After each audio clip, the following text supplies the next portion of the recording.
The teachings of Jesus, as we're going to see today, this goes so against American culture, goes so against the American educational system on how humans are supposed to view themselves. And so I acknowledge from the outset that this is definitely not what you hear on Dr. Phil. This is not what you were raised to hear. But these are the teachings of Jesus in their resplendent glory.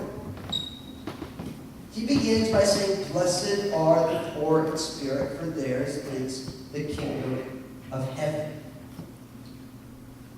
We know that poverty,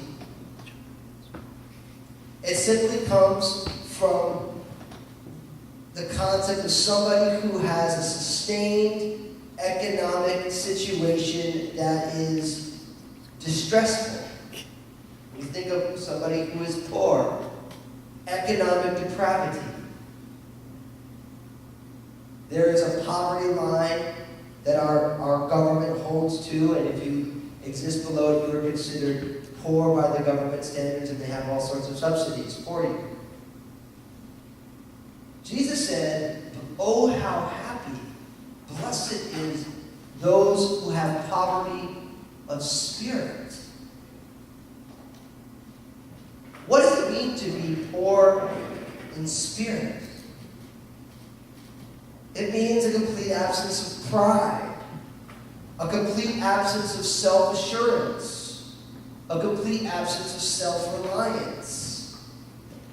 It means that there is a consciousness that we are nothing in the presence of God.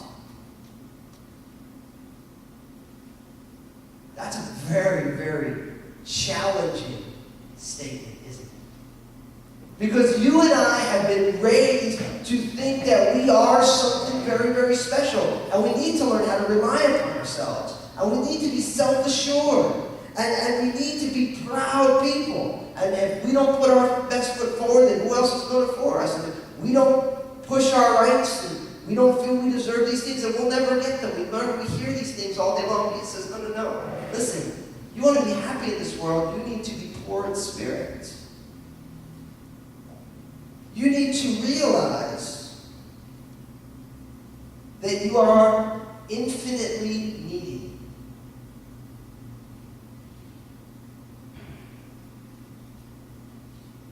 When you have a need, you will ask for help. Makes sense, right? Like if my car broke down, I'll go to a mechanic because I can't fix it. I don't know how to do that. I've learned those things. American culture teaches us to be able, you can do it, you can do anything. You can do it on your own. You need no help. And when that cultural mindset, you have to realize that is a cultural mindset. Every other culture in the world is not like this. We forget how much socialization we receive.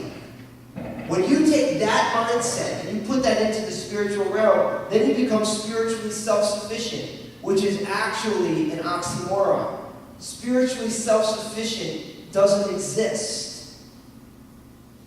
That's why people pursue spirituality anyway. The very, very beginning, the first step of a true spiritual walk is realizing our need.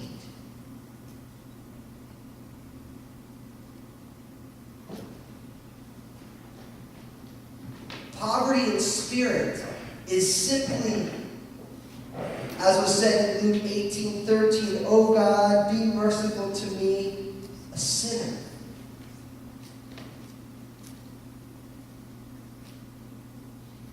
Do we really believe that we're spiritually bankrupt? As a default position?